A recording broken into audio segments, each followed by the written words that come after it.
कल्पांत तंत्र साधना में सभी साधकों का स्वागत है। सभी को प्रणाम। ओम। सभी साधक वीडियो ऑन कर लें। और सभी के मन में सीखने की तो इच्छा थी, लेकिन सामने आने को कोई तैयार नहीं था।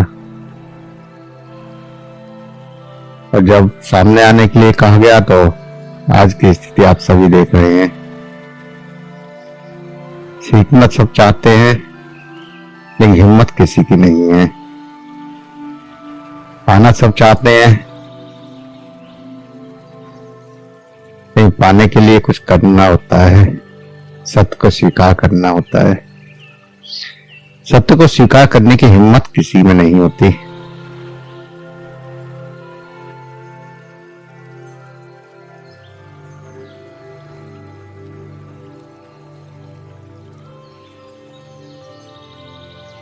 जो नए साधक हैं वो वीडियो ऑन करें। नमिता जी और ढोलक जी।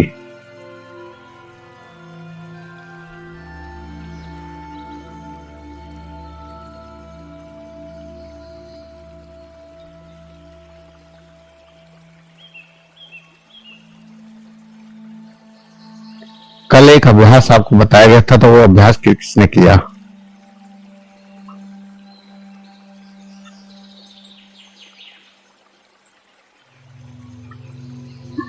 मैंने किया गुरुजी। क्या अनुभव हुआ? अनुभव गुरुजी, जैसे आपने बोला था कि पहले पानी मुंह में रखिएगा, तो मुंह में रखने से कान और मस्तिष्क के यहाँ शीतलता प्राप्त हुई थी। उसके बाद जैसे 30 सेकंड लगे उसको अंदर, 30 सेकंड मुंह में रोका था। उसके बाद गले में शीतलता आई, और उसके बाद जैसे वो पूरा अंदर गया, उसको अंदर जाता हुआ जैसे कि भोजन नली से अंदर जा रहा था वो, तो उसमें पूरी शीतलता का अनुभव हुआ जैसे इस एरिया में। और फिर नाभि के यहाँ जो चक्र होता है उसके आसपास शीतलता महसूस हुई। तो ये बहुत अच्छा है। बाकी और सारा बताएं। उन्होंने तो किया जी। हमारी नमस्ते। नमस्ते, प्रणाम। और जैसे पानी मुंह में रखा पहली घूंट का, तो उसमें शीतलता इस तरह से मतलब शो हुई जैसे हम कोई कागज का वो लेते हैं ना, और उसमें धीरे धीरे ऊपर को बढ़ता रहता है। ऐसे ही मतलब मुंह से नीचे को हृदय चक्र तक और नाभि चक्र तक गया। बहुत बढ़िया। और सादा बताएं। ओम प्रणाम गुरुजी। प्रणाम। हम बिल्कुल मुझे भी नाभि चक्र के आसपास तक चलने की महसूस हुई। अच्छा है। अनुज कुमार जी, आपने प्रयोग किया? ओम गुरुजी जी बताएं। हाँ, बिल्कुल किया था। क्या तो अनुभव तो यही है, सभी का लगभग मुझे लग रहा समान ही है। मुंह में पानी रखने से तो मुंह में और मुंह के ऊपर जो जहाँ पे तालवा होता है या उसके ऊपर मस्तिष्क तक थोड़ा सा ठंडक महसूस किया। उसके बाद जब नीचे जाता है तो पूरा नाभि तक धीरे धीरे धीरे धीरे ऊपर से नीचे की तरफ शीतलता बढ़ती है और नाभि तक जाकर के वो पूर्ण हो जाती है। चलिए, अच्छा है। एक गिलास ठंडा पानी रखने के लिए मैंने ग्रुप में बोला था, तो रखा है आप सबने? नहीं, ऐसा आप कर लिया तो ध्यान नहीं दिया हमने। आज मैसेज में किया हुआ है टेलीग्राम पे। मैसेज नहीं देख पाए। चलिए कोई बात नहीं, अभी रख लीजिए। अभी मांग ले लीजिए पानी, एक गिलास ठंडा।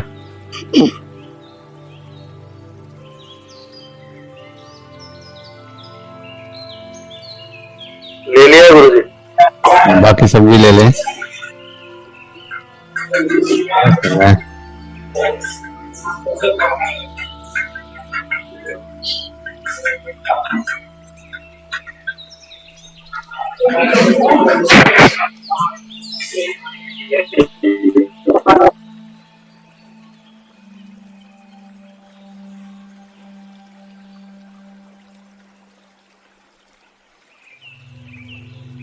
चलिए, लगभग सभी साधक ले चुके हैं, तो एक गिलास पानी में से एक घूंट पानी मुंह में भरिए और आंख बंद कर लीजिए।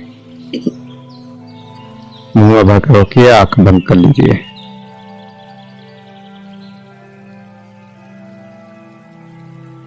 अब आंख बंद करके महसूस कीजिए इस ठंडे पानी से क्या आपके अंदर परिवर्तन आ रहे हैं।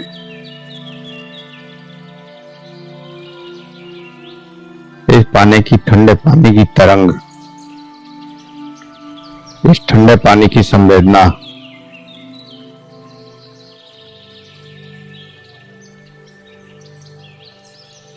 एक घूंट पानी मुंह में भरिए और आंख बंद करके एहसास कीजिए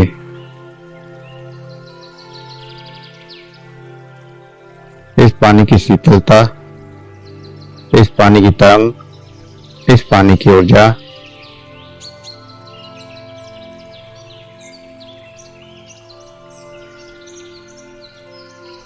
एक घूंट मुंह में भरकर रोकिए और उसका एहसास कीजिए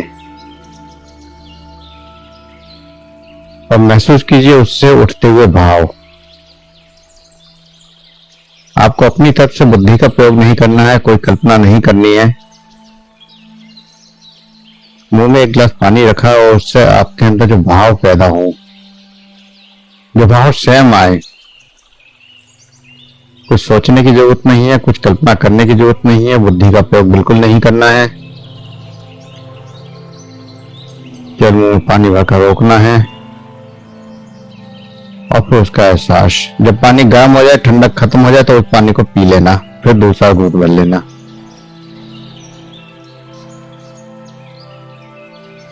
जब पानी मुंह में रखे रखे गर्म हो जाए तो उसको पी लेना और फिर दूसरा घूंट भर लेना।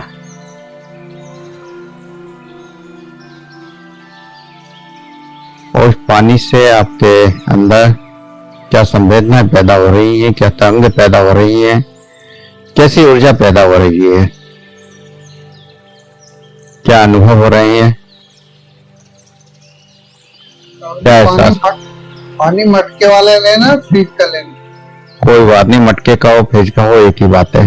और नॉर्मल पानी हो तो उससे भी संवेदनाएं तो आएंगी ही आएंगी। और ये लेकिन थोड़ा सा कम ठंडा है। हाँ कोई बात नहीं, नॉर्मल पानी से भी संवेदनाएं आती हैं। ठंडा केवल इसलिए कहा गया है कि जो नए साधक हैं उनको थोड़ा संवेदनाओं का एहसास हो जाए, वरना नॉर्मल पानी का भी इस्तेमाल करके संवेदनाओं का एहसास किया जा सकता है।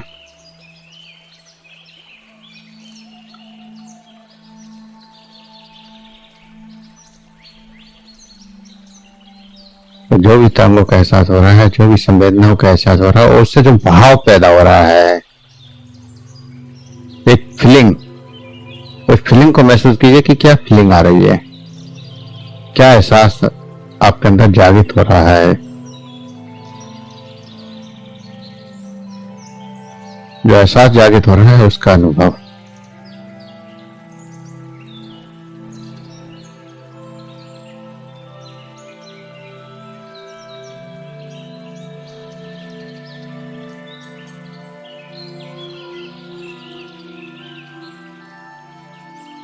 चलिए आखिरी घूंट भरिए, उसके बाद फिर चेतना में वापस आ जाएंगे। सर व्हाइट कलर की एनर्जी से ऊपर उठती हुई दिखाई पड़ी। बहुत बढ़िया। और बाकी साधक बताएं अपने अपने अनुभव, क्या क्या महसूस हुआ है किसको।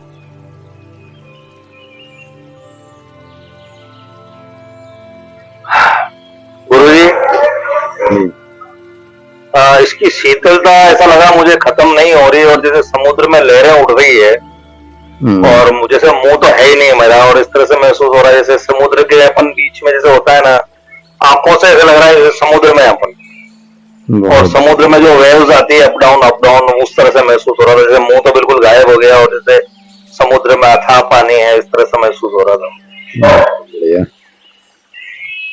और बाकी दूसरे साधक बताएं। ओम प्रणाम गुरुजी। प्रणाम। ओम गुरुजी, अभी तो ठंडा से आपको तब जाती हुई से महसूस हुई, और शुरू में ऐसा लगा बहुत एनर्जी की उत्तेजना की महसूस हुई, लेकिन बाद में एकदम शांति सी लग रही थी और आपको ऐसा लग रहा था कि पानी आंखों में रह। बहुत बढ़िया। और जितने पोते हैं वो बताएं बाकी साधक। जी सर, मैंने मतलब किया ना, तो मुझे सिर्फ मतलब मुंह से लेके तालू तक ही थोड़ा ठंडक फील हो रहा है, और आगे का फीलिंग क्या है, एहसास क्या हुए, एहसास क्या हुए? ठंडा एहसास हो रहा है, लेकिन जैसे और साथियों को कैसा हो रहा था कि गले में जा रहा है, अंदर जा रहा है ठंडा, मतलब मुझे पानी रखने के समय पे वो उतना सब एहसास नहीं हो रहा है। तो शायद प्रोसेस स्लो है क्या? प्रोसेस स्लो नहीं है, संवेदनाओं का खत्म होना है। इस प्रयोग को कहने का मकसद केवल मेरा यह है कि हम अपनी शरीर की संवेदनाओं का एहसास कर पाए। हमारा शरीर कितना संवेदनशील है। जब भी हम ध्यान करते हैं, साधना करते हैं या कोई क्रिया करते हैं, तो उस क्रिया के लिए हमारे शरीर का संवेदनशील होना जरूरी है। अगर हमारा शरीर संवेदनशील है तो हम इस ब्रह्मांड की ऊर्जा को अपने अंदर एब्जॉर्ब कर पाते हैं, ब्रह्मांड की सूक्ष्म एनर्जी को महसूस कर पाते हैं, और जितनी ज्यादा संवेदना होगी उतनी ही ज्यादा सूक्ष्म एनर्जी से हम जुड़ पाते हैं। लेकिन जीवन की भागदौड़ में बचपन से लेकर आज तक संवेदनाओं को दबाया गया, और संवेदनाओं को इस कदर दबाया गया कि आज की स्थिति में वो संवेदनाएं शून्य हो चुकी हैं। जो साधक ध्यान कर रहे हैं या कुछ साधनाएं कर रहे हैं, उनको तो संवेदनाएं जागृत हो जाती हैं, तो वो साधना करने की वजह से उन एहसासों को कर पाए हैं। लेकिन जो साधक बिल्कुल कोई ध्यान नहीं कर रहे, कोई साधना नहीं कर रहे, उन साधकों में इन संवेदनाओं का होना बड़ा मुश्किल हो जाता है। तो जरूरी है सबसे पहले तो तंत्र साधना के लिए आप अपने शरीर को संवेदनात्मक बनाएं, संवेदनाओं को जागृत करने के अभ्यास करेंगे। संवेदनाओं को जागृत करने के लिए कुछ अभ्यास हम लगातार आपको उसमें करवाएंगे जब साधनाएं शुरू होंगी। और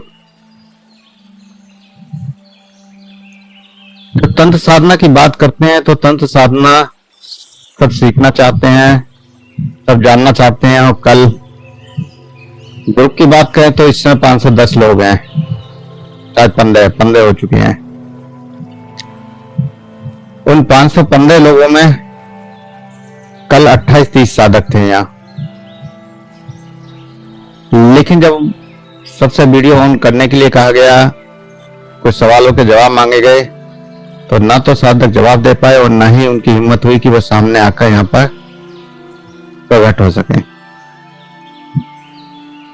क्यों? क्योंकि हमें अंदर बचपन से ऐसी धारणाएं बनाई गई हैं, बचपन से हमें वो सिखाया गया है क्या गलत है क्या सही है। और सही गलत के साथ साथ हमें यह भी सिखाया गया है कि हम कैसे दो रूपों के साथ जिए। हम अंदर की दुनिया पूरी अलग होती है हमारी, और बाहर की दुनिया पूरी अलग। हम बाहर जो प्रस्तुत करते हैं अपने आप को, वो एक अलग चेहरा होता है, लेकिन अंदर एक दूसरी दुनिया जी रहे होते हैं।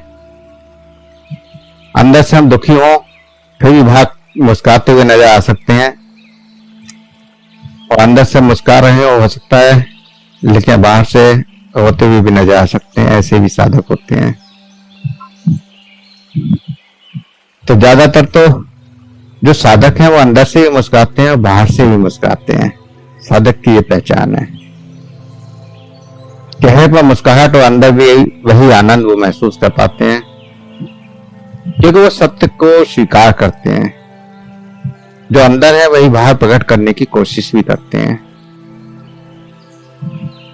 लेकिन ज्यादातर सामान्य व्यक्ति, जो बचपन से धारणाएं बनाई गई हैं, जो बचपन से सिखाया गया है, जो हमारी मान्यताएं बन गई हैं, जो हमारे संस्कार बन गए हैं, उसमें उलझकर रुक गए हैं। और उसी उलझन के कारण कोई व्यक्ति खुल के सामने आने को तैयार नहीं होता। तंत्र साधना तो केवल साधक जो भी कल काफी संख्या में जो जुड़े थे, ज्यादातर वो साधक थे जो केवल एक सेक्सुअल भावना को लेकर जुड़े थे, लेकिन वो उस भावना को भी प्रकट करने में संकोच था, सामने आने की हिम्मत नहीं थी।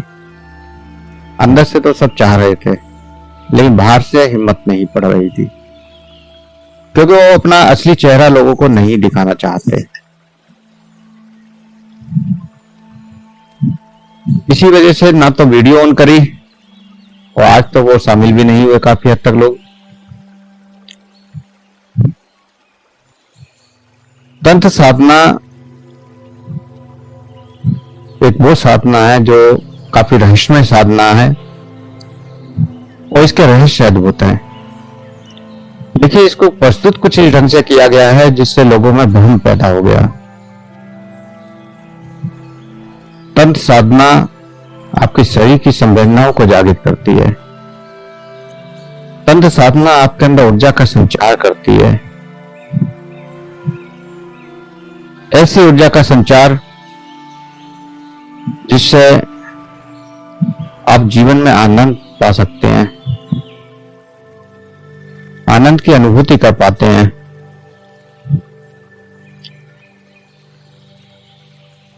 हर व्यक्ति आनंद चाहता है, प्रेम चाहता है, शांति चाहता है, प्रसन्नता चाहता है, खुशी चाहता है, लेकिन वो सब बाहर ढूंढ रहा है, और बाहर की दौड़ ही हमें हताश करती जाती है, असहाय करती जाती है।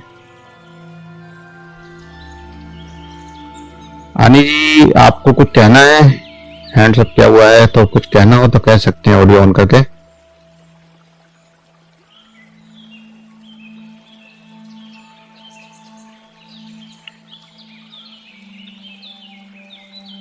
तो जो जीवन की हताशा है, निराशा है, यही दुखों का कारण है, यही तनावों का कारण है। और जब तनाव लंबे समय तक चलता है तो वह शारीरिक स्तर पर बीमारियों के रूप में प्रकट हो जाता है। डायबिटीज के रूप में, हार्ट पेशेंट के रूप में, अनिंदा के रूप में, थकान के रूप में, आलस के रूप में, ऐसी ऐसी बीमारियां जिनका आज कोई नाम भी नहीं दिया जा गया है। व्यक्ति बीमार तो है, सारे टेस्ट भी करवाते हैं, और सारे टेस्ट करवाने के बाद भी सभी टेस्ट नॉर्मल आते हैं। फिर भी व्यक्ति कहता है कि मेरे बेचैनी है, अजीब सा महसूस होता है, कुछ बीमारी है, लेकिन कोई ये नहीं बता पाता कि क्या बीमारी है।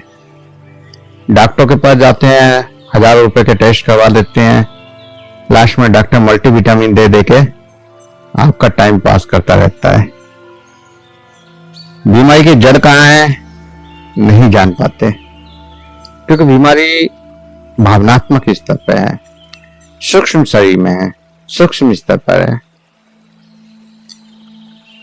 सूक्ष्म स्तर पर बीमारी खत्म करने के लिए जरूरी है इस ऊर्जा को जोड़ना, सकारात्मक ऊर्जा को जोड़ना। बचपन से नकारात्मक विचारों को हमने इतना दबाया है कि आज हम पूरी तरह से नकारात्मक हो चुके हैं। कोई भी व्यक्ति अगर कोई नया कार्य शुरू करना चाहता है तो अगर 10 बार उसके सकारात्मकता का विचार होगा तो 90 बार उसके अंदर नकारात्मकता का विचार होगा। कार्य को करने से पहले ही वह सोचेगा ये कार्य होगा नहीं होगा, बड़ा मुश्किल है, ऐसा होगा वैसा होगा। कोई भी कार्य 100% सकारात्मक होकर नहीं करता।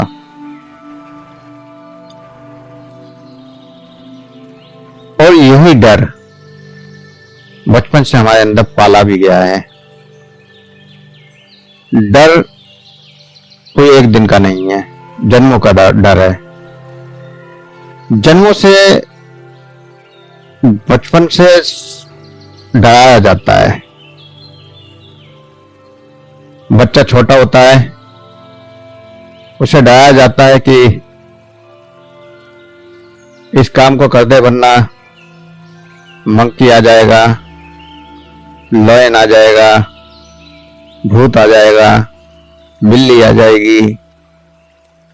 ऐसे बहुत सारे डर बचपन से उसको डराए जाते हैं। कमरे में बंद कर दूंगी, अंधेरा होगा। अंधेरे में बच्चे को जब बंद करा जाएगा तो उसे अंधेरे से डर लगेगा। इस तरह से बचपन से डर हावी करे जाते हैं और ये जन्मों से डर है, कोई एक जन्म का ही डर नहीं है। हर जन्म में ये डर हमारे अंदर डाले जाते हैं और इसी वजह से वो डर हमारे अनकॉन्शियस में समा गए हैं। सबकॉन्शियस की तो बात की बात है, हमारे सूक्ष्म शरीर की उस स्तर तक जहां से उनको खत्म करना बड़ा मुश्किल हो चुका है। हर बात में डर लगता है, समाज का डर, मान्यताओं का डर, संस्कारों का डर, ये दुनिया क्या कहेगी। अगर मैं सामने सवाल रख दूं कि मैं सेक्स सीखने के लिए यहां आया हूं, इस साधना में जुड़ा हूं, तो बाकी लोग क्या कहेंगे। किसी मेरे जानने वाले ने ये वीडियो देख लिया तो क्या होगा। ऐसे डर, सामाजिकता का डर, इसी वजह से खुल के सामने नहीं आते। लेकिन अंदर सबके चाहत होती है। प्रेम भी डर के किया जाता है। प्रेम का भाव हर व्यक्ति के अंदर, जब वो व्यक्ति बड़ा होता है तो लगभग 12 साल के बाद जागृत होना शुरू हो जाता है। प्राकृतिक व्यवस्थाएं, हार्मोनल चेंज होते हैं, भाव जागृत होता है। जब भाव जागृत होता है तो उस भाव के अनुरूप व्यवहार भी बदलते हैं और जब व्यवहार बदलते हैं तो उन व्यवहारों पर रोक लगानी शुरू हो जाती है। आज बहुत सारी ऐसी व्यवस्थाएं हो गई हैं कि उन भावों को जानने के लिए साधक बच्चे जो है वो उल्टा सीधे चीजों का प्रयोग करते हैं। हर एक पे आज मोबाइल है, इंटरनेट की सुविधाएं हैं। जिस बात का जवाब बच्चे को घर में नहीं मिलता, वो जवाब फिर वो बाहर ढूंढता है और जब बाहर ढूंढता है तो उसको जरूरी नहीं है कि सही रास्ता मिल जाए और 99% उसको गलत ही रास्ता मिलता है।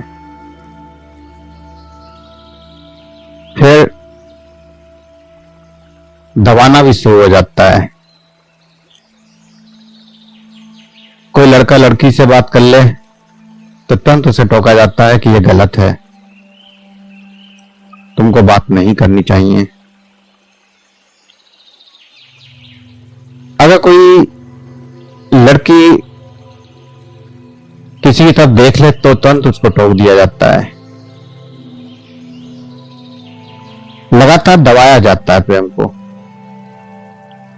और हर व्यक्ति फिर भी 15 से 20 साल की उम्र में प्रेम करता है, कितना भी उसे दबाया गया हो। बचपन से उसे सिखाया जाता है कि यह बुरा है, इस तरह की हरकत नहीं करनी है, फिर भी वो करता है। हर व्यक्ति विपरीत लिंगी के प्रति आकर्षित होता चला जाता है। आकर्षित होने के बाद दोनों एक दूसरे से बात भी करते हैं, लेकिन छुप छुप के। उनकी हिम्मत नहीं होती कि वो अपने माँ बाप से कह सके कि मैं इससे बात कर रहा हूं, क्योंकि शुरू से ही उन्हें इतना डरा दिया गया है कि वो बात ही नहीं कर सकते। बहुत कम बच्चे ऐसे होते हैं कि जो हिम्मत करके ये कह भी देते हैं कि भाई मैं इससे प्यार करता हूं या करती हूं। उसके बाद फिर घर में क्या हंगामा होता है ये आप सभी जानते हैं। तो जो सबसे बड़ी बुनियादी चीज है जिसकी हर एक को चाहत है, उसको इतना दबाया जा रहा है और इतना दबाया जाता है कि बचपन से लेकर अगर 30-40 साल तक की उम्र पे आते आते वो भावना बिल्कुल दब चुकी होती है, खत्म हो चुकी होती है। एक आसरा यहां बचता है केवल शादी का। हर लड़का लड़की सोचते हैं कि शादी हो जाएगी तो ये प्रेम का भाव पूर्ण हो जाएगा, लेकिन अफसोस ये कल्पना केवल कल्पना बनी रह जाती है, क्योंकि भावनाएं दोनों तरफ दबाई गई होती हैं, चाहे लड़का हो या लड़की, सबकी भावनाओं को दबाया गया है, बचपन से दबाया गया है।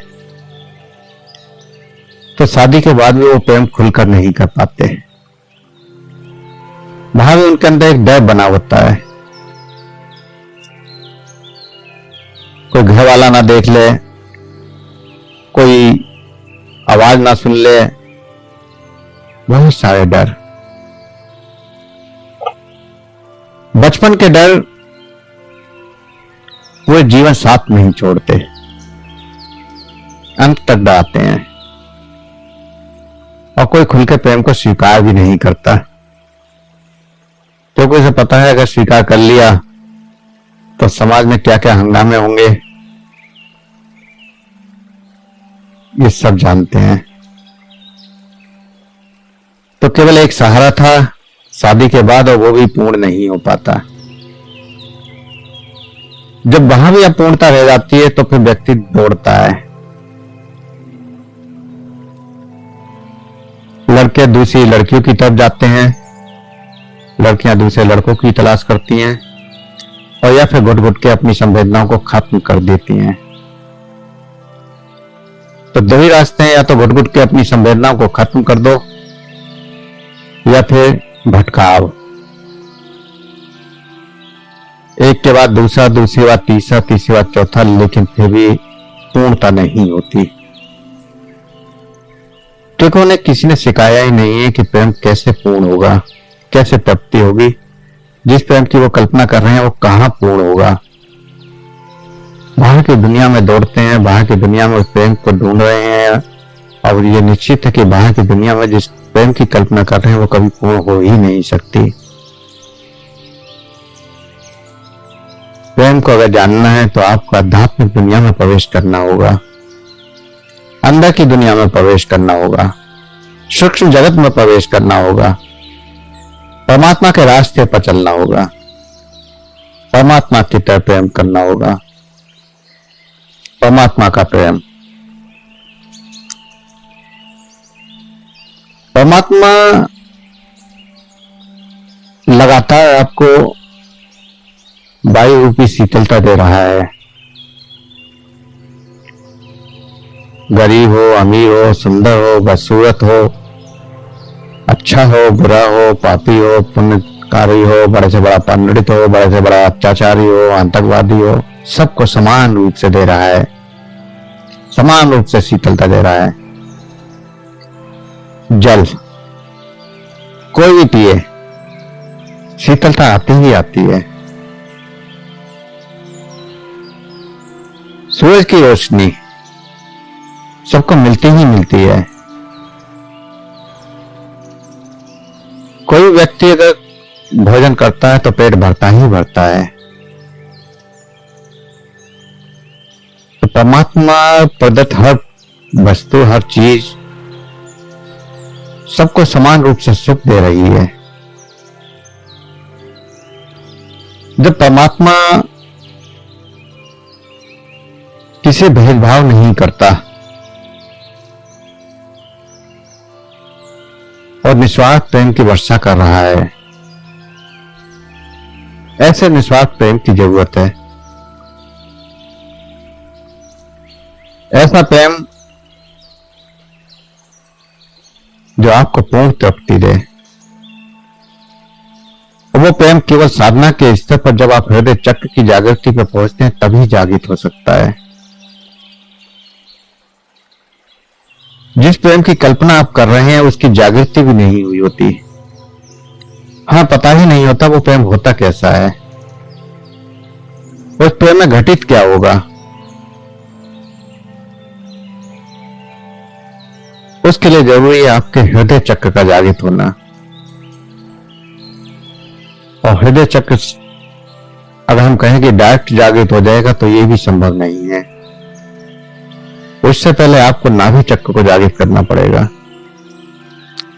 और नाभि चक्र की संवेदना जब जागृत होंगी तो आपका मूलाधार चक्र और स्वादिष्ठान चक्र भी एक्टिवेट होंगे। कभी भी कोई एक चक्र एक सिंगल जागृत नहीं होता। एक चक्र का जागृत होता है तो बाकी चक्रों में भी संवेदनाएं जागृत होना शुरू हो जाती हैं, क्योंकि सही के सभी चक्र एक दूसरे से कनेक्टेड हैं। एक चक्र को आप जागृत करेंगे तो बाकी चक्रों में संवेदनाएं जागृत होंगी। ऑडियो सभी बंद रखें, बीच में डिस्टर्ब ना करें।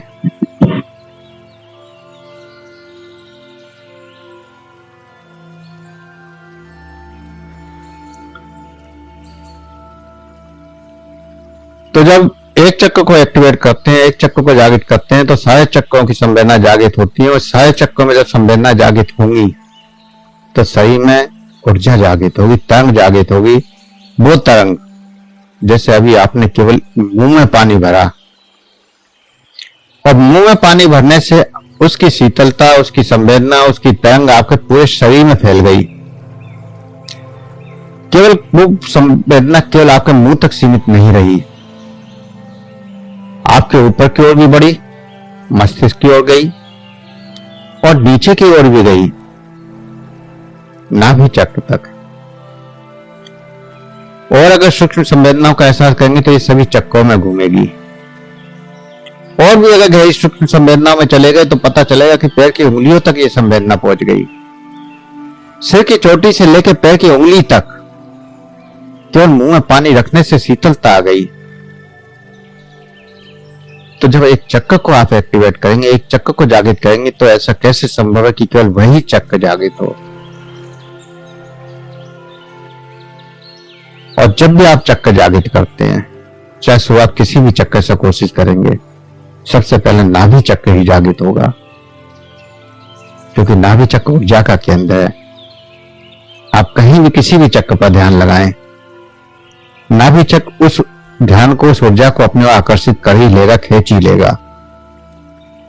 और जब नाभि चक्र जागृत होगा तो निश्चित है कि नीचे के मूलाधार चक्र और आपका स्वादिष्ठान चक्र भी एक्टिवेट हो, और जरूरी भी है। अगर मूलाधार चक्र एक्टिवेट नहीं होगा तो आपके अंदर ऊर्जा ही जागृत नहीं होगी, और जब तक ऊर्जा जागृत नहीं होगी आपका सही सब उस तरंग को पकड़ नहीं पाएगा, जो संवेदना को नहीं पकड़ पाएगा, जो इस ब्रह्मांड में ऊर्जा बह रही है, जिस ऊर्जा से ये शरीर चल रहा है, जिस ऊर्जा से ये सारा संसार चल रहा है। कैसे पकड़ेंगे आप जब तक आपका शरीर उस संवेदना को पकड़ने के लिए तैयार ही नहीं हुआ।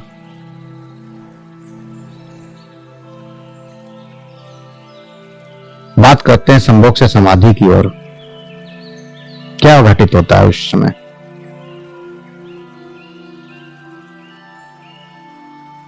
पांच से 10 सेकंड पहले,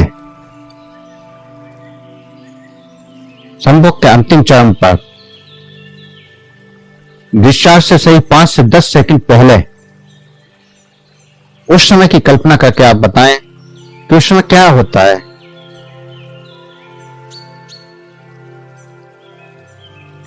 एक अनंत ऊर्जा का विस्फोट, ऐसी अनंत ऊर्जा जिसका वो आपका शरीर बर्दाश्त ही नहीं कर पाता। अगर बर्दाश्त नहीं कर पाता तो उस ऊर्जा को आप बाहर फेंक देते हैं, और जैसे वो ऊर्जा बाहर जाती है आपका शरीर निस्तेज हो जाता है, और इतना निस्तेज हो जाता है कि आप फिर बेचैन हो जाते हैं। जो उत्साह था, जो उमंग थी, वो सब खत्म हो जाती है। तंत्र कहता है कि इस ऊर्जा को आपको बढ़ाना है, इस ऊर्जा को रोकना है, इस ऊर्जा को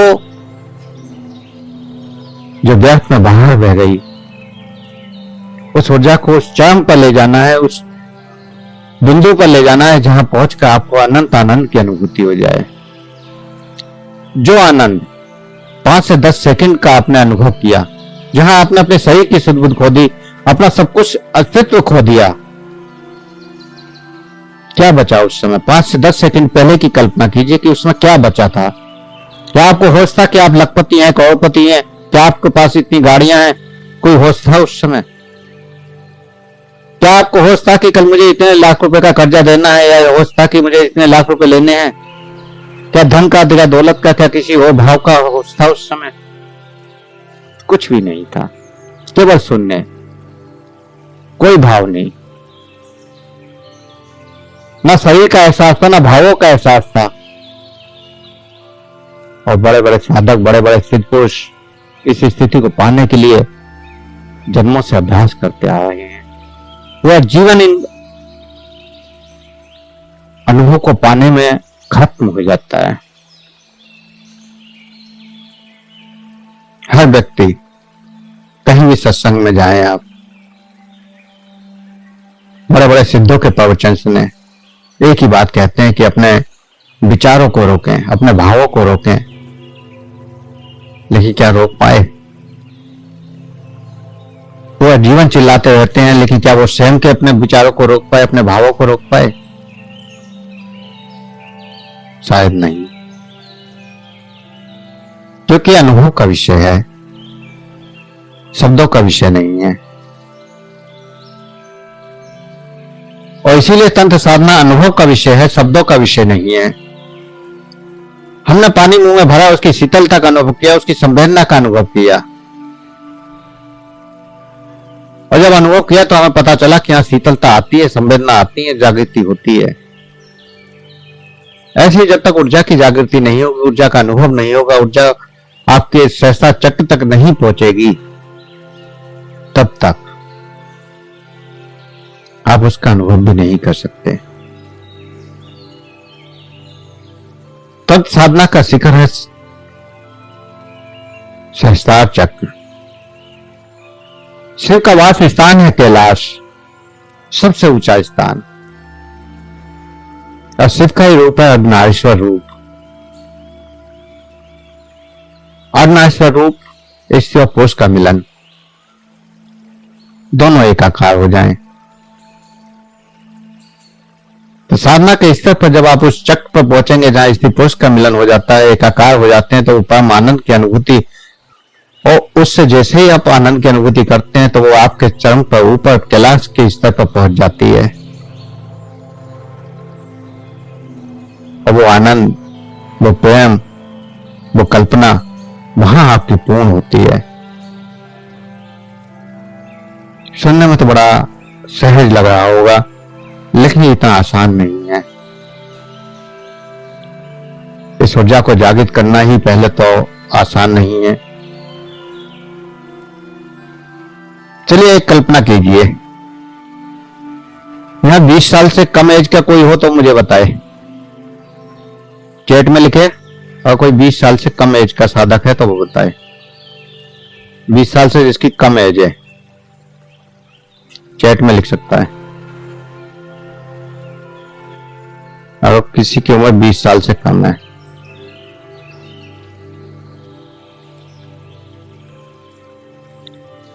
अगर 20 साल से सभी ऊपर है तो कोई बात नहीं है। अब ये बताएं कि अगर कोई अनमैरिड है तो वो बताए।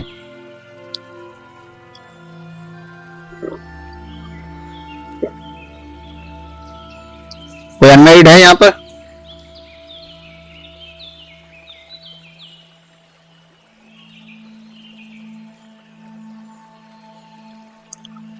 अगर कोई अनमैरिड है तो वो चैट में लिखे।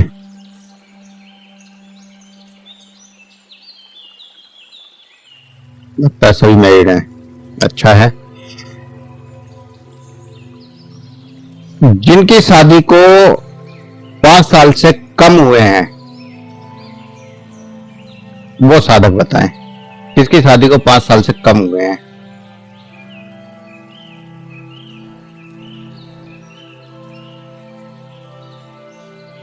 है कोई साधक ऐसा जिनकी शादी को 5 साल से कम हुए हों?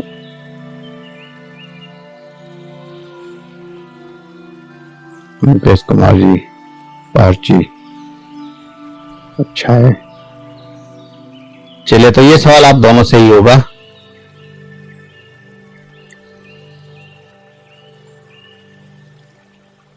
बाकी साधक भी कल्पना करेंगे।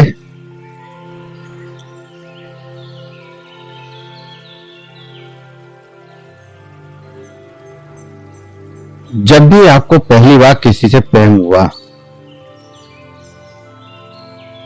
आंखें बंद कर लीजिए सभी साधक, वीडियो ऑन करिए। बाकी सभी साधक ने वीडियो बंद कर ली, वीडियो ऑन करिए सभी साधक। वीडियो ऑन करेंगे तभी समझ में आता है। तो सभी साधक आंखें बंद कर लें और पहुंच जाइए उस बिंदु पर जहां आपको पहली बार प्रेम हुआ था। याद कीजिए उस समय को, चाहे वो शादी से पहले हुआ हो या शादी के बाद हुआ हो, या फिर जिनको कभी प्रेम नहीं हुआ है तो शादी के बाद पहली बार पत्नी से या पति से आप मिले हैं। उस पहली बार का याद करना है, पहली बार। उस पहली बार के एहसास को याद करना है कि उस समय क्या एहसास हुआ था। चाहे वो शादी से पहले कोई लवर रहा हो, उसका एहसास, जब पहली बार आप उससे मिले थे तो कैसी संवेदना, कैसी तरंग, कैसी ऊर्जा आपके अंदर जागृत हुई थी।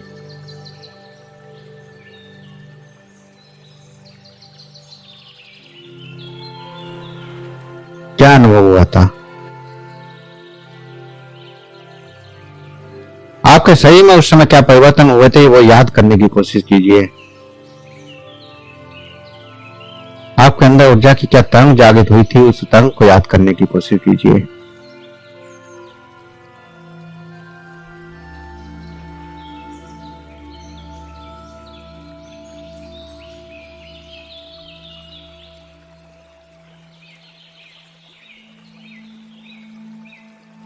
और आप वापस आ जाइए, बताएं किसको क्या अनुभव हुआ। ऑडियो ऑन कर सकते हैं अब आप, ओपन कर दिए मैंने। जब पहली बार मिले थे तब क्या अनुभव हुआ था? जी प्रणाम गुरु जी। प्रणाम। ये बताने की जरूरत नहीं है किसके साथ हुआ, कब हुआ, किसी के भी साथ, लेकिन केवल ये बताना है कि क्या अनुभव हुआ था आपको। सिर्फ उस समय उत्साह ही था, मुझे अंदर ही अंदर सिर्फ उत्साह था। एक बहुत ही कहना चाहिए बहुत ही ज्यादा उत्साह था। चेहरे पे स्माइल हमेशा हो रहा था। एक उत्साह अंदर ही अंदर, उत्साह हो रहा था, खुशी हो रहा था, बहुत अच्छा लगने लगा था, सब चीज अच्छा लगने लगा था। बहुत बढ़िया। बाकी और साधक बताएं।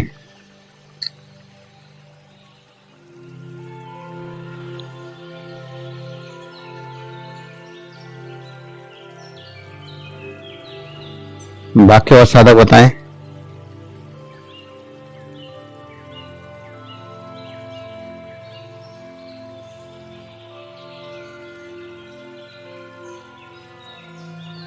क्या अनुभव हुआ, बताएं बाकी साधक। सुनील जी, ब्रह्मा जी, हाँ गुरु जी बताएं। गुरु जी, वो जो आप जो बता रहे थे वही चीज हुई थी। मतलब कहने का मतलब ये है कि वो अदर कास्ट थी, हम अदर कास्ट थे। वो मुझे प्रेम करती थी, मैं भी उससे प्रेम करता था। तो एक एक्साइटमेंट वाली जो स्थिति थी वही थी। वो एंगेज हो गई थी, तो शायद सगाई हो चुकी थी उसकी, और मैं यहाँ तक रेडी था कि चलो तुम भाग के शादी कर लेते। फिर एक मन में जो डर, जो आप जो बता रहे थे, एक डर कि मेरे पिताजी का नाम खराब हो जाएगा, ये हो जाएगा, वो हो जाएगा, एक वो जो डर जो बिठाया जाता है, वो डर जो था वो मैंने उस समय महसूस किया था, यार अपन लेके जाएंगे इसको तो अपने पिताजी का नाम खराब। बस उस डर के कारण, और उसके भी वही था, उसका भी जवाब वही था, मेरी सगाई हो चुकी है, मेरे माँ बाप का नाम खराब हो जाएगा। बट ये लगा जरूर था कि वो भी मुझसे बहुत ज्यादा प्रेम करती है और मैं भी ज्यादा प्रेम करती। मैंने केवल पहली बार मिलने का एहसास पूछा था, आपको कोई कहानी याद आ गई, क्योंकि वो एहसास ही ऐसे होते हैं। बिल्कुल गुरुजी, क्या करूं। चलिए अच्छा है। और बाकी साधक बताएं।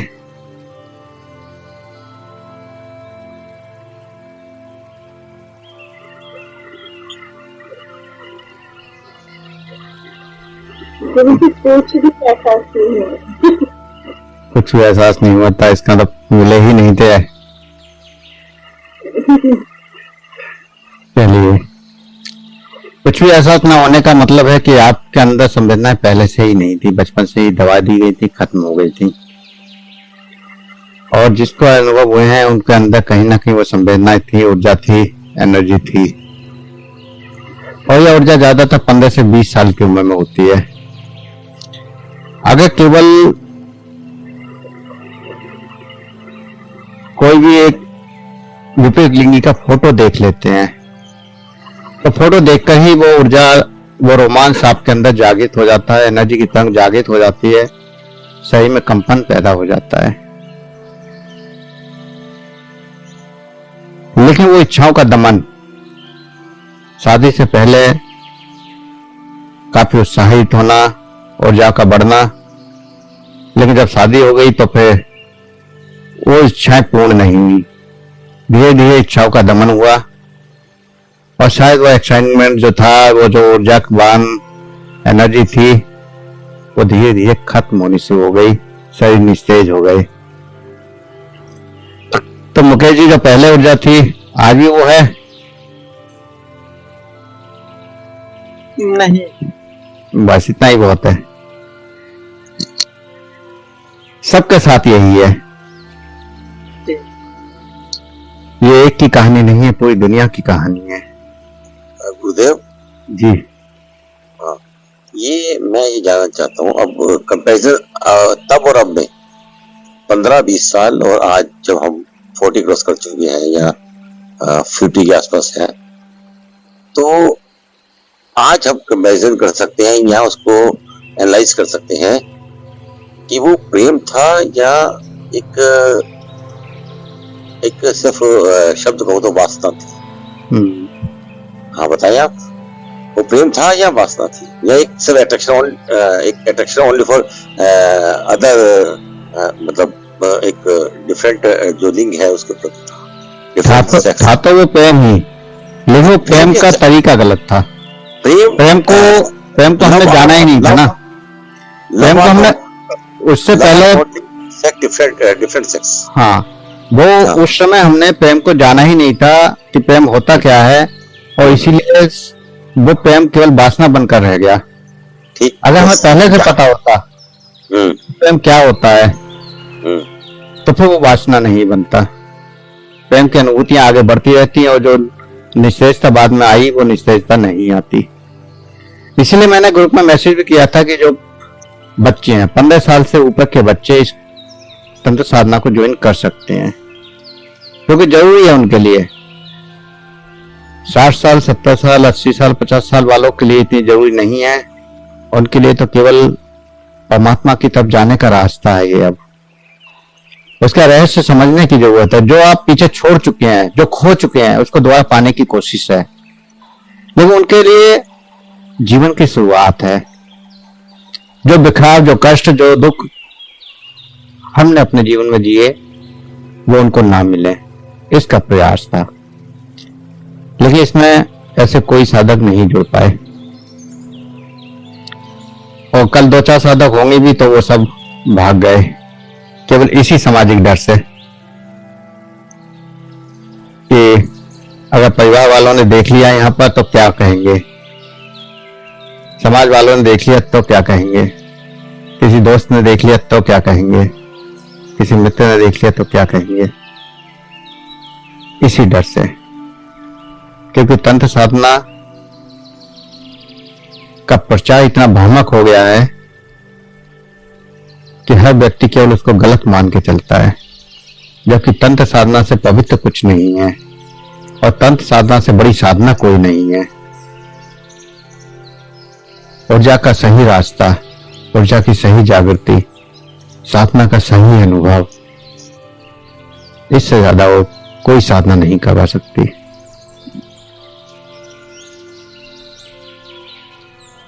आप कहीं भी किसी मंजिल पर जाते हैं, पैदल चल के जाते हैं 10 घंटे लगते हैं, साइकिल से जाते हैं 1 घंटे में पहुंच जाते हैं, बाइक से या गाड़ी से जाते हैं 5 मिनट में पहुंच जाते हैं। लेकिन अगर हवाई जहाज से जाएं तो उतनी ही एरिया में आप 1 मिनट में पहुंच जाते हैं। घंटों का सफर मिनटों में खत्म हो जाता है। तो ये साधना ठीक इसी तरह से है कि आप उस परमात्मा तक मिनटों में पहुंच जाएं, फास्ट पहुंचे, इसकी कोशिश।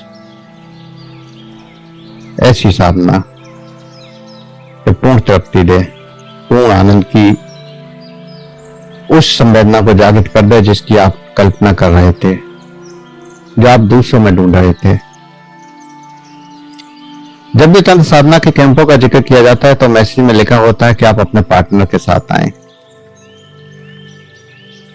लेकिन जरूरी नहीं है कि आप किसी पार्टनर की जरूरत है ही नहीं इस साधना में। ये स्वयं की साधना है, स्वयं के द्वारा की जाती है, क्योंकि प्रेम का अनुभव स्वयं के द्वारा किया जा सकता है, दूसरे के द्वारा नहीं। और मैंने लिखा था कि पत्नी भी साथ में हो तो ज्यादा अच्छा है, क्योंकि उसे भी इस बात का पता होना चाहिए जो 2 इच्छाएं आपकी हैं वो उसकी भी है। अगर वो यहां जुड़ी होती तो वो भी इस अनुभव को कर पाती और शायद जो कमियां आप दोनों में महसूस हुई वो आगे फिर वो पूर्ति हो जाती।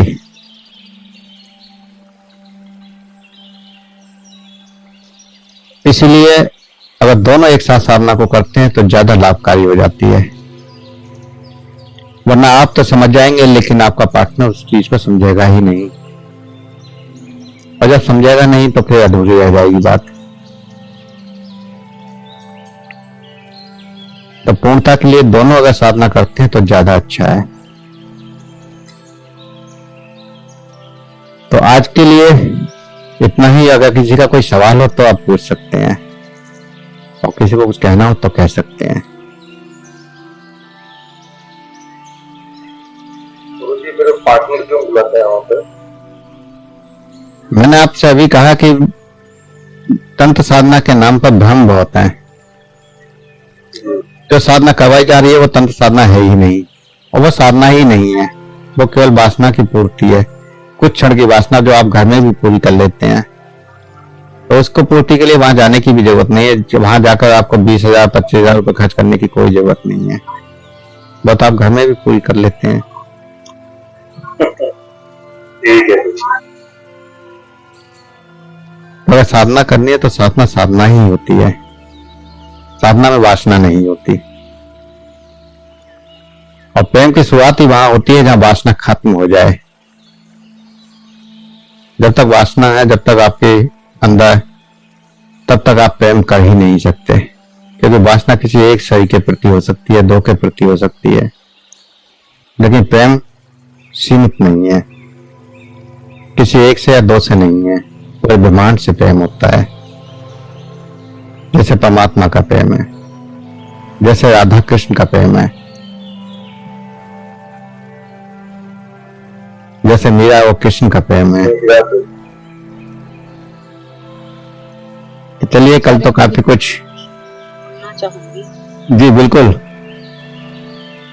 आपने जो संवेदना वाला विषय बोला ना, और वो मेरी बात कितनी सही लगे गलत लगे ये मैं नहीं सोचती, बिल्कुल, लेकिन मैं अपना अनुभव बोलूंगी कि भले ही मैं कुछ बातों में हूँ, कुछ बातों में नहीं हूँ, आपको पता है मैं कहाँ तक हूँ, पर संवेदना मेरे अंदर इतनी है कि क्षण में रोंगटे खड़े हो जाते हैं। उसका कारण है कि आपकी ऊर्जा प्रबल है और आपने ऊर्जा को इतना बढ़ाया हुआ है, और ये निश्चित है कि जब तक ऊर्जा नहीं बढ़ती है तब तक आप उस परमात्मा का आनंद नहीं ले पाते।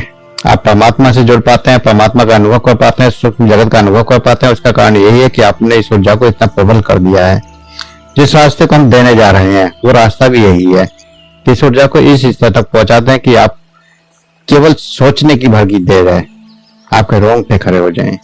जी हाँ, बिल्कुल। और मैं ये नहीं मानती कि हम किसी एक के ही प्रति ये हो, जिस तरह से आपने बोला, मतलब किसी सुंदर फूल को देख लो या रास्ते चलते किसी अच्छे व्यक्तित्व को, बच्चे को, किसी को, मतलब जो भी है परमात्मा का आंखों में भरता है तो रोंगटे खड़े होते हैं, संवेदना जागृत होती है। तो मतलब ये प्रेम के प्रति का ही समर्पण है ना। बिल्कुल। आज मैंने हटाई, मैं थोड़ा बाहर ट्रैवलिंग में हूँ, आपको सुन रही हूँ। कोई बात नहीं, अच्छा है। तो तत्व को प्रकट करने की कोशिश भी यही है कि हर साधक इस स्तर पर पहुंचे, जो अनुभव आपने किए हैं हर साधक को वो अनुभव हो। आपकी साधना का स्तर क्या है ये मुझे पता है, उसी वजह से अच्छा है आपने ये अनुभव बताए, जिससे बाकी और साधकों को भी प्रेरणा मिलेगी। धन्यवाद। चलिए आगे। ओम प्रणाम। चलिए सर एक क्वेश्चन पूछ लूं क्या? बिल्कुल बिल्कुल। अच्छा, जैसे अभी बहन जी ने अभी बात कही है कि भी किसी को भी देख के संवेदना आ जाती है, तो ये मतलब गलत है या सही है, इसका थोड़ा सा बताइएगा। मतलब किसी को भी देख के हम प्रेम कर सकते हैं या नहीं? अगर सही में ऊर्जा है तो किसी को भी देख के संवेदना जागृत होगी ही होगी जी। और संवेदना का जागृत होना गलत नहीं है जी जी। और संवेदना का जागृत होने का मतलब ये नहीं है कि वासना है वो। जी। संवेदना का मतलब यहाँ विचारते हैं सर या क्या है? संवेदना का मतलब यह है कि आपके शरीर में तरंग पैदा हो जाए। आपने पानी मुंह में रखा और ठंडक पैदा हो गई। नहीं तो पहले आपने तो पहले तो सर विचार आएंगे ना, फिर उसके बाद। नहीं, विचार की जरूरत ही नहीं है। अगर पानी ठंडा है तो मुंह में ठंडक गई तो ठंडक शरीर को करेगा ही करेगा। वहां विचार की जरूरत ही नहीं है कि पानी का ऊपर आप विचार करेंगे नहीं कि सही में ठंडक पहुंचे, वो तो अपने आप ठंडक पहुंच जाएगी। हवा ठंडी बह रही है, आप विचार करें या ना करें आपका शरीर ठंडा होगा ही होगा, ठंडक महसूस करेगा ही करेगा। तो अगर किसी भी चीज को आप देखकर आपके अंदर संवेदना पैदा हुई है, आप जब साधना करते हैं, ध्यान करते हैं और साधना में शरीर कांपने लगते हैं, लोगों के कंपन पैदा हो जाता है, ऊर्जा इतनी तेजी से जागृत होती है, तो वो भी तो एनर्जी है, वो भी तो संवेदना ही है। और जिस समय आप प्रेमी और प्रेमिका की पहली बार की बात कर रहे हैं, उस समय भी उसी तरह से शरीर में झंझनाहट, कंपन, ससाहटें होती हैं। भाई साहब, आपने एक लाइन ठीक से सुनी नहीं। मैंने कहा किसी पुष्प को, बच्चे को, जैसे किसी मंदिर में हम जाते हैं, मैं आपकी बात को गलत नहीं करना चाहता। हाँ, हम किसी श्रृंगार को भी देखते हैं ना, तो जी। एकदम से उससे ये बनता है। मतलब मैं बहुत बार, मतलब इस बात को मुझे पहले बहुत परेशानी रहती थी, मेरे ऐसे रोंगटे खड़े हो जाते थे बहुत ज्यादा, मतलब। लेकिन जब हम कोई भी चीज अगर ऊर्जा है तो ऊर्जा पैदा होगी ही होगी, ऊर्जा का एहसास होगा ही होगा। और परमात्मा भी एक ऊर्जा ही है, आनंद भी एक ऊर्जा ही है, प्रेम भी एक ऊर्जा ही है। जो कुछ है सारे भाव एक ऊर्जा ही तो हैं। अगर ऊर्जा का अनुभव नहीं कर पाते आप तो निस्तेज हैं, चेतना शून्य हो चुकी है। इसीलिए मैं कह रहा हूं कि चेतना को पहले जागृत करना है, पहले ऊर्जा को जागृत करना है। साधना तो बाद की बातें हैं। मतलब जैसे मान लिया अपोजिट सेक्स की ही बात कर रहे हैं, अपोजिट पर्सन की बात कर रहे हैं, तो मान लिया हम अलग अलग से मिलते हैं तो आनंद की अनुभूति तो हर एक में होगी क्या? आनंद की अनुभूति अगर होती तो फिर वो स्थायी हो जाती है। आप एक के बाद दूसरे के पास जाते ही नहीं। अगर किसी एक से भी आनंद की अनुभूति आपको मिल जाती, आपके पास आनंद की अनुभूति नहीं हो रही है, इसलिए बार-बार भाग रहे हैं। तो वो आनंद नहीं है, वो केवल वासना है, और वो भी क्षणिक।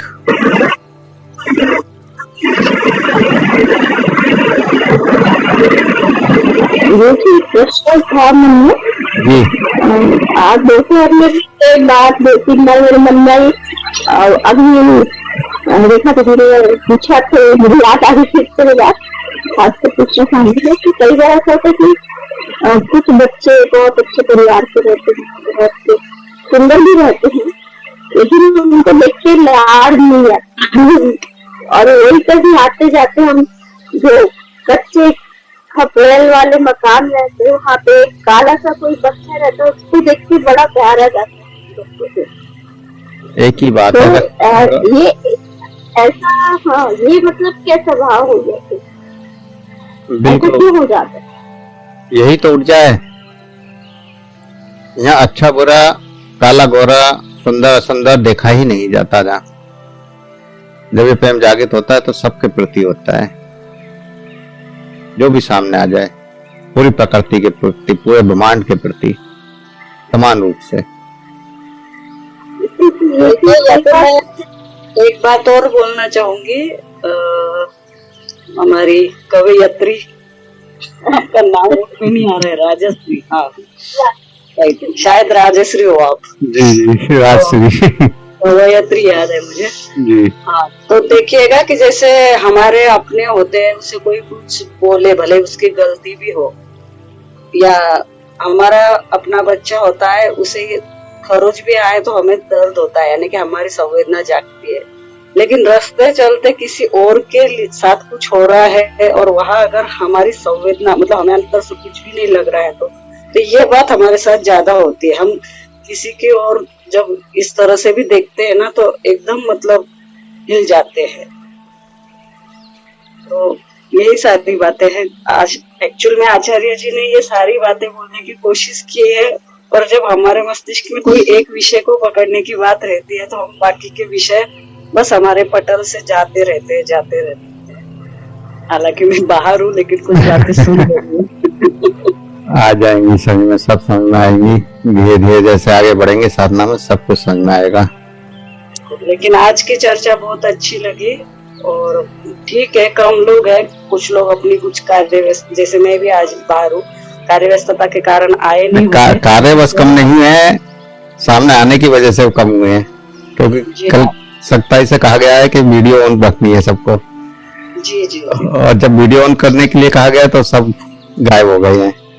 मैं तो एक ही बोलूंगी, जब प्यार किया तो डरना क्या, जब सीखना है तो डरना है। हाँ। और फिर मुझे ये गाना तो सब गाते हैं कि प्यार किया तो डरना क्या, लेकिन सब डरते हैं। क्योंकि ये डर बचपन से नहीं बल्कि जन्मों से समाया हुआ है। ये डर कहाँ से पैदा हुआ, कैसे हुआ, ये भी चर्चा करेंगे धीरे धीरे। और किसी का कोई क्वेश्चन हो तो पूछ सकते हैं। गुरुजी, मैं लेट से ज्वाइन हुआ था, तो ये जो कल आपने क्रिया करने के लिए बोला था, पानी ग्लास पीने वाला, तो क्या था सर? अभी आपने किया था, पानी पिया था अभी? पानी पिया, अभी भी पिया है, और कल रात से ही पिया है। तो पानी पीने से मतलब पहले से उतरते उतरते नाभि तक जाता है, इतना मेरे को एहसास हो रहा था। और कभी कभी पूरे रोंगटे खड़े हो जाते थे, मस्तिष्क के पैर के जाते तक रोंगटे खड़े होते थे। हाँ, तो ये ऊर्जा का ही अनुभव कराने की कोशिश थी, संवेदनाओं का एहसास कराने की कोशिश थी कि जब आप पानी पीते हैं तो उससे एक तरंग पैदा होती है, ऊर्जा पैदा होती है। तो ऐसी ऊर्जा हर चीज से पैदा होती है। इसी ऊर्जा को बढ़ाना है, वो आगे अभ्यासों के द्वारा और बहुत सारी टेक्निकों के द्वारा हम बढ़ाएंगे, क्योंकि शरीर संवेदनाहीन हो चुका है, एहसास खत्म हो चुके हैं, उन एहसासों को जागृत करेंगे। और किसी का कोई क्वेश्चन हो तो पूछ सकते हैं। इस साधना की फीस वगैरह कितनी होगी? साधना की फीस कितनी रखी जाए? तो आप बताइए। कम से कम 6 महीने का प्रोग्राम लेकर चलेंगे हम। इतना तो निश्चित है, कम से कम 6 महीने लग जाएंगे। ज्यादा लग जाए तो कोई कह नहीं सकते अभी, और ज्यादा भी लगेंगे तो पूरा समय दिया जाएगा, जब तक कि आपकी ये साधना पूर्ण ना हो, क्योंकि हमने लिखा है कि संपूर्ण तंत्र साधना। और फीस जो है इसकी 21,000 रुपए होगी। उसमें भी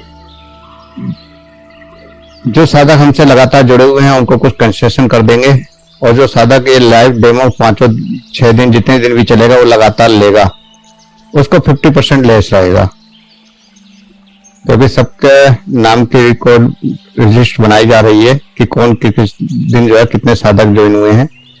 तो उसी हिसाब से जो लगातार ज्वाइन रहेगा उसको 50% कंसेशन रहेगा, मतलब 11,000 रुपये फीस रहेगी। गुरु जी ऑनलाइन ही रहेगा? हाँ, ऑनलाइन ही रहेगा, जूम पर ही रहेगा। उसमें आप स्वयं भी कर सकते हैं, बच्चों को भी बैठा सकते हैं, परिवार के साथ भी कर सकते हैं, क्योंकि जरूरी है सबको सीखना, सबको जानना। क्योंकि जो कुछ करना है वो खुल के कीजिए। जैसे अभी रेखा जी ने कहा कि प्यार किया तो डरना क्या। तो प्यार तो ये नहीं कि आप अकेले में करें, प्यार परिवार में भी होना चाहिए, बच्चों में भी होना चाहिए, वाइफ के साथ भी होना चाहिए। तो परिवार में जितने लोग हैं वो साथ एक साथ कर सकते हैं साधना को, पूरे परिवार के साथ आप साधना में बैठ सकते हैं।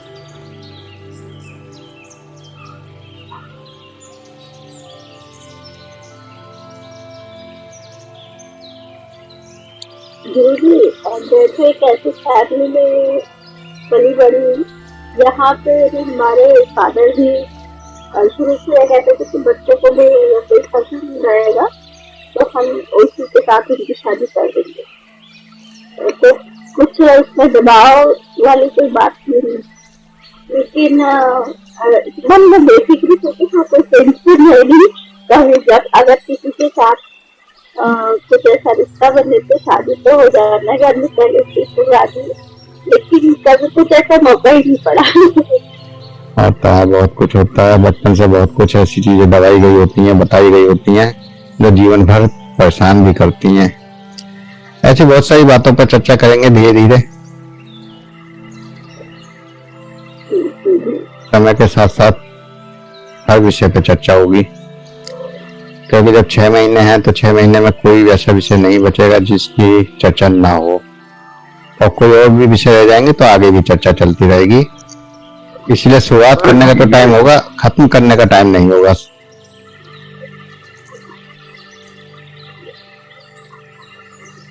और किसी साधक का कोई क्वेश्चन हो तो पूछ सकते हैं। तो सर आजकल जो ये इंटरकास्ट मैरिज जो चल रही है, तो इसको आप कैसे देखते हैं? जैसे का मतलब एक तरह से सही है या समाज का भी थोड़ा ध्यान रखना चाहिए, नहीं धर्म का? वैसे ये सारी व्यवस्था तो केवल हम लोगों की बनाई हुई है, और अगर इंटरकास्ट में भी आप शादी करते हैं तो बुराई क्या है? नहीं, मैं तो कोई बुराई नहीं है। और इंटरकास्ट तो बाद की बात है, आजकल तो होमोसेक्सुअल वाली बातें आ रही हैं, लड़के लड़कों से शादी कर रहे हैं, लड़कियां लड़कियों से शादी कर रही हैं। और इससे भी आगे की घटना जो अभी जल्दी में घटी है, क्या नाम था, देखो अभी नाम दिमाग से निकल रहा है इस समय। वो अपने आप से जो शादी की है जिसने, हाँ, क्या नाम है इसका? नाम तो ध्यान नहीं सर, वो लड़की है। इसका नाम, लड़की तो है, और कितना बढ़िया काम उसने किया है, जिसकी आप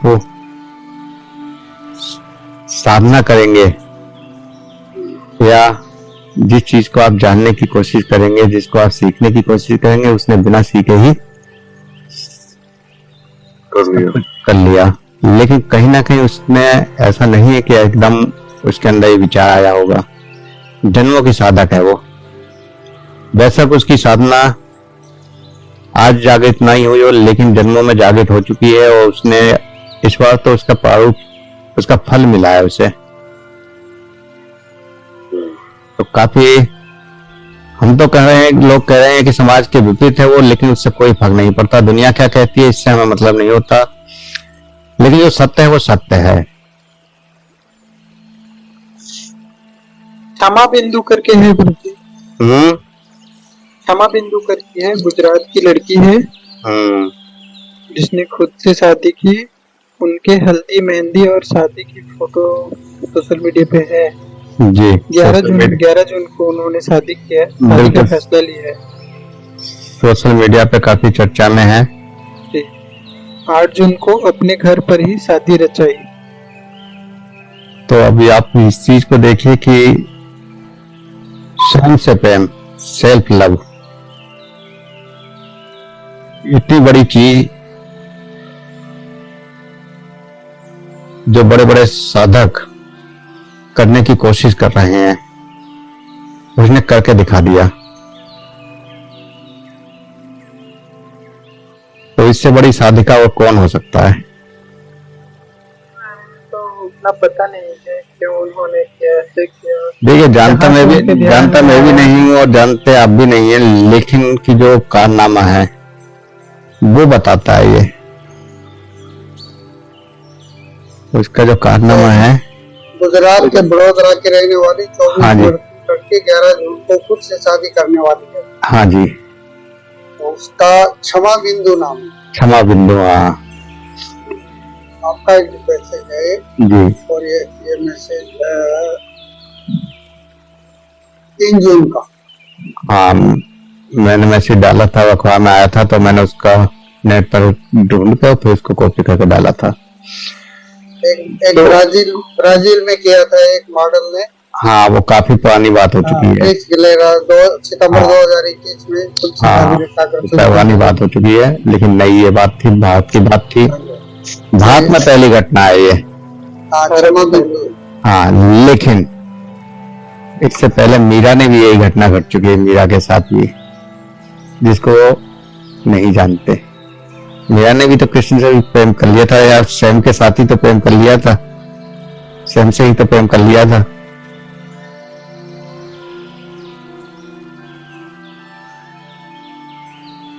मीरा भी तो ये है। पंडित ने शादी कराने से इनकार कर दिया था, तो इन्होंने खुद से टेप लगा करके शादी किया।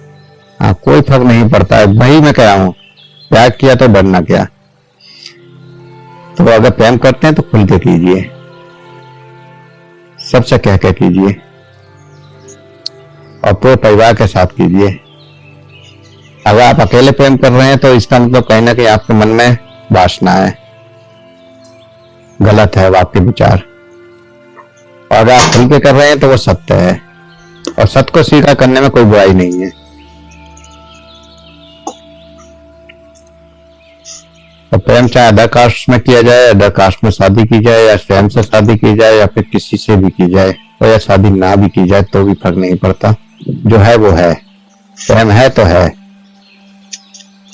उस है का ही एहसास आगे करने वाले हैं। चलिए, और किसी का कोई क्वेश्चन हो तो पूछें।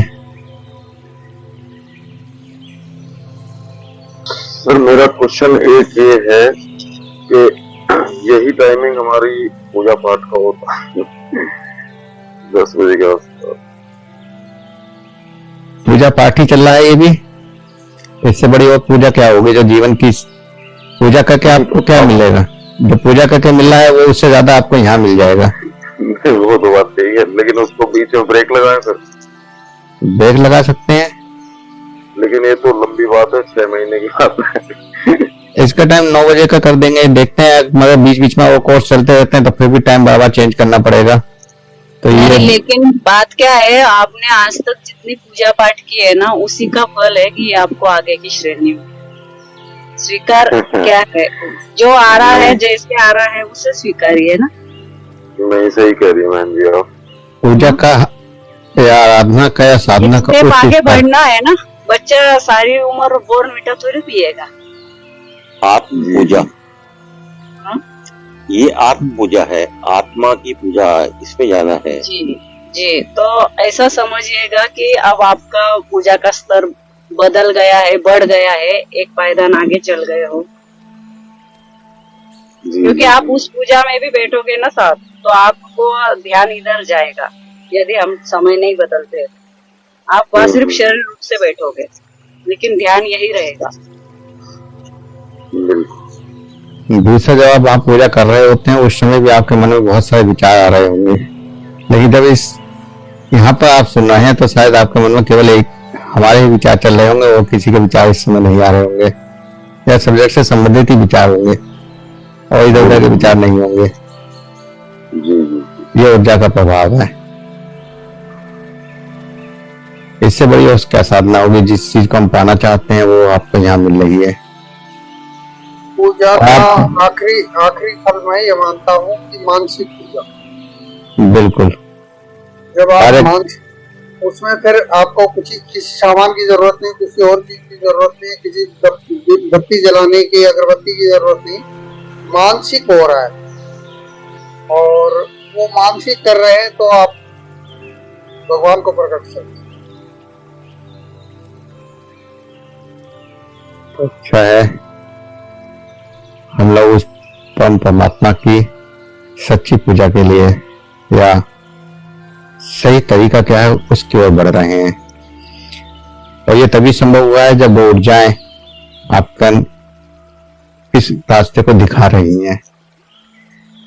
ये आपकी पूजा का ही फल है, आपके कर्मों का ही फल है कि आप आज यहाँ पर जुड़े हैं, नहीं तो यहाँ पर जुड़ना भी आसान नहीं है।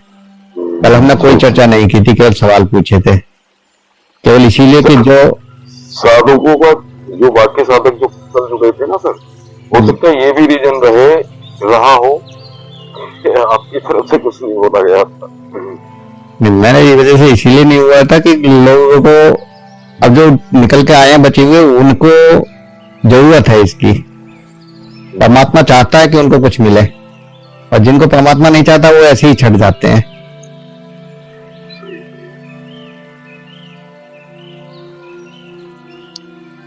सर एक बात बताइएगा, जैसे आपने अभी बोला था क्लास में कि इसमें पार्टनर की जरूरत नहीं है, ये अपने आप से ही सारा कुछ होगा।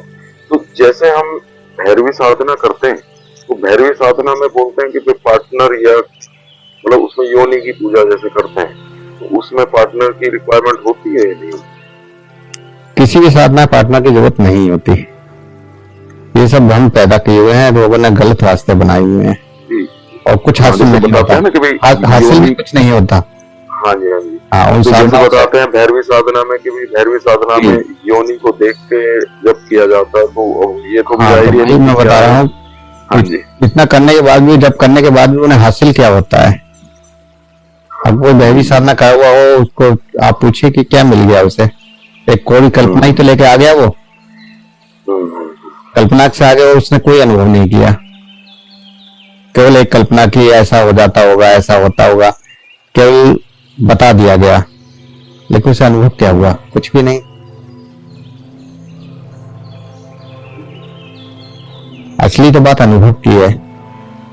जब तक आपका अनुभव नहीं होंगे, आपके पार्टनर आप और आपके शुभचिंतक, आपसे बड़ा दूसरा कोई नहीं। आपका भला सिर्फ आप ही कर सकते हो। बिल्कुल बिल्कुल। तो भी मैंने आपको छूट दी है, अगर आप इस साधना को पार्टनर के साथ करना चाहते हो अपनी पत्नी के साथ कर सकते हैं। पार्टनर के साथ मैंने तो सर जैसे भैरवी साधना के बारे में हाँ, तो नहीं है मैंने भैरवी साधना, कोई बात नहीं, तो आपको पता है मैं कौन सी करता हूँ, तो मैंने तो उसके बारे में पूछा कि भाई भैरवी साधना में जो कहते हैं कि भाई योनि को कोई बात नहीं। अगर आप तंत्र साधना का उस तैसी भी अनुभव करना चाहते हैं तो आपके लिए यहाँ पर वो भी छूट है।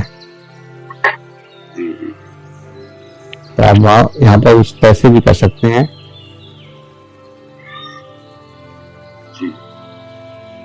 लेकिन उसमें भी किस तरह से हम करवाएंगे उस तरीके से, क्योंकि सत्य जो है वो सत्य कैसे होता है वो बताया जाएगा आपको। जो आज तक आपने सुना है, अब सर वही बात होती है सर, जो आज तक आपने सुना है और पढ़ा है वो सब को भूल जाइए। कोई किताब बनकर आप सामने आइए इस साधना में, तब आप बहुत कुछ सीख पाएंगे। वो सर जैसे जिससे जुड़ते हैं ना सर, वो यही बात कहते हैं। अब जैसे मान लिया आपसे जुड़े तो हमें आपकी बात माननी है, हम किसी और से पहले जुड़े तो उनकी बात माननी है, तो अब हम बात किसकी सही माने, ये थोड़ा सा वो जिसकी बात से आपको स्वयं अनुभव हो जाए और आप चेतना उसको स्वीकार कर लो। अपने अनुभव को सही। मैं ये कहता ही नहीं हूँ ना कि मैं अपने शब्दों को मेरे शब्द स्वीकार करें, मैं कहता हूँ आप अनुभव करिए, जो आप अपने शब्दों को स्वीकार कीजिए। अगर मैं बताना चाहता तो मैं कल भी बता सकता था कि आप पानी पिएंगे तो आपके पानी से ठंडक पहुंचेगी, और कहां तक पहुंचेगी और कैसे पहुंचेगी। एक एक संवेदना का मैं विश्लेषण कर देता, पूरा आधा घंटा उसमें बोल सकता था, लेकिन मैंने नहीं बोला। आप तरीका बताया, आपने खुद अनुभव किया, आपने खुद बताया कि मैंने पानी पिया तो मुंह में रखा तो वहां पर इस तरह से संवेदना हुई, जब अंदर पिया तो कहां तक पहुंची और कैसे कैसे ठंडक हुई। तो आपको आज मैंने बताया कि उसकी संवेदना कहाँ तक जा सकती है। तो मेरे सारे अभ्यास इसी तरह के होंगे। मैं शब्दों पे नहीं, मैं आपको प्रैक्टिकली अनुभव करवाऊंगा और प्रैक्टिकल से आपको गुजरना पड़ेगा। बिना करे कुछ नहीं मिलता, बिना मरे स्वर्ग की अनुभूति नहीं हो सकती। जीते जी मरना, जब तक जीते जी नहीं मरेंगे तब तक आप स्वर्ग का अनुभव भी नहीं कर सकते। अगर स्वर्ग को जानना है तो मृत्यु को भी जानना पड़ेगा। जीवन को जानना है तो मृत्यु के जाने बिना जीवन को नहीं जान सकते। तो अनुभव जो आपको स्वयं को अनुभव होंगे वो उसको आप स्वीकार करना ही पड़ेगा, आप जुटला ही नहीं सकते। इसमें मेरी और किसी और की बात ही नहीं बचती कि मैंने क्या सिखाया है, किसी और ने क्या सिखाया है। वहां पे कुछ स्वीकार करने को बचता ही नहीं ना। सत्य वही है जो आप स्वयं अनुभव कर लें, और वो अनुभव केवल एक को नहीं होंगे, सबको होंगे। सत्य हमेशा एक ही होता है। जैसे पानी की ठंडक, सबको ठंडक ही महसूस हुई, किसी को गर्म महसूस नहीं हुआ ठंडा पानी मुंह में उठने से। तो जो सत्य है वो सबको सत्य एक सा ही नजर आएगा, एक सा ही एहसास होगा। बाकी अपनी चेतना के स्तर के आधार पर किसी को ज्यादा अनुभव होंगे, किसी को कम होंगे, लेकिन होंगे अनुभव निश्चित है। तो जो सबको अनुभव हो, सबको एहसास हो, और जो स्वयं को अनुभव हो, स्वयं को एहसास हो, वो सत्य है। बाकी सब भ्रम है, सब झूठ है। चाहे आपने हजारों लोगों से सुना है, चाहे हजारों किताबों में पढ़ा है, चाहे कहीं भी कुछ किया हुआ हो।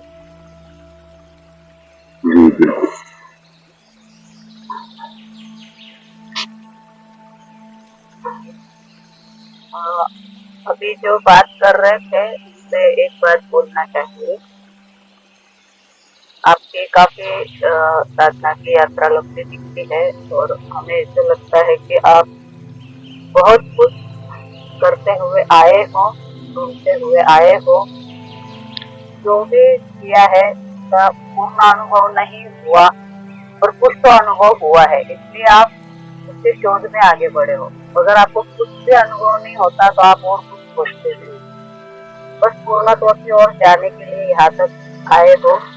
और मुझे जैसे गुरु जी से हमारी हमेशा यही बात रहती है कि आप डिकोड किया कीजिए, और वो डिकोड नहीं करते। उन्हें लाख रुपया दो तो भी ना करें, और उन्हें बोलना है तो वो फ्री में भी सारी बातें बता देंगे। उनका ये स्वभाव, तो सारे अनुभव आपको ही कराएंगे और आपका अनुभव ही आपका मार्गदर्शन करेगा। बिल्कुल, जो मुझसे पुराने साधक जुड़े हैं वो सबको पता है। जब वो अनुभव कर लेते हैं तब उसकी व्याख्या मैं करता हूँ, उससे पहले नहीं करता। बताते आप जब सारी बात उनको बताओगे फिर वो बताते, फिर आप माथा पटकते हो कि पहले बोल देते तो क्या होगा। वो किसी भी बात को अपने शब्द का रूप स्वरूप देके हमारे माइंड में कोई ऐसा चित्र छोड़ते नहीं है कि हम उस दिशा में जाए। हमारे अनुभव की दिशा ही हमें वहां ले जाती है।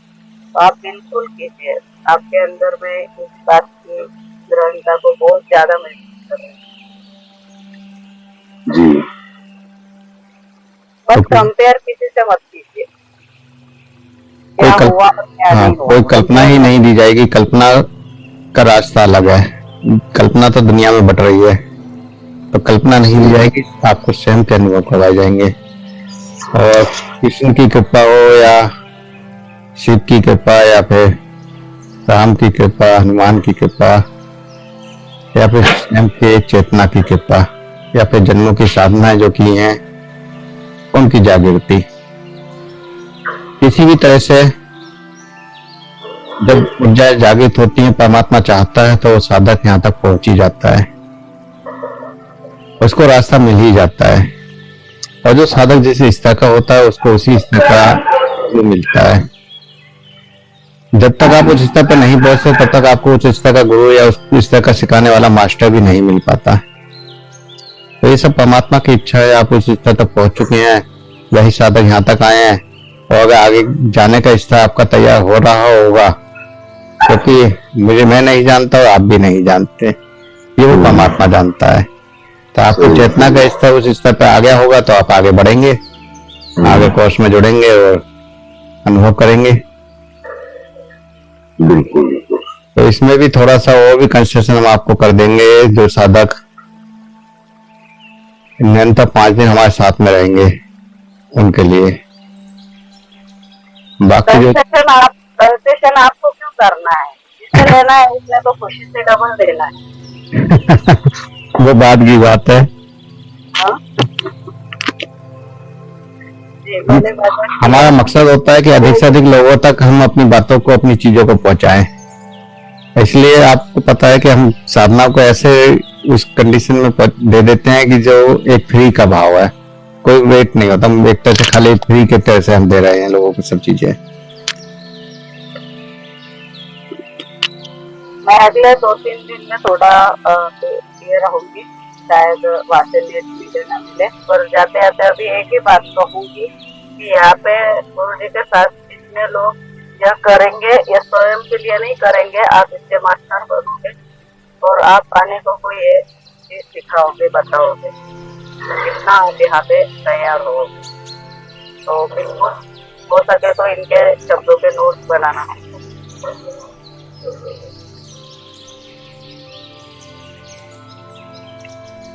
चलिए, और किसी का कोई क्वेश्चन हो तो पूछ सकते हैं, नहीं तो अब ये ध्यान देते हैं।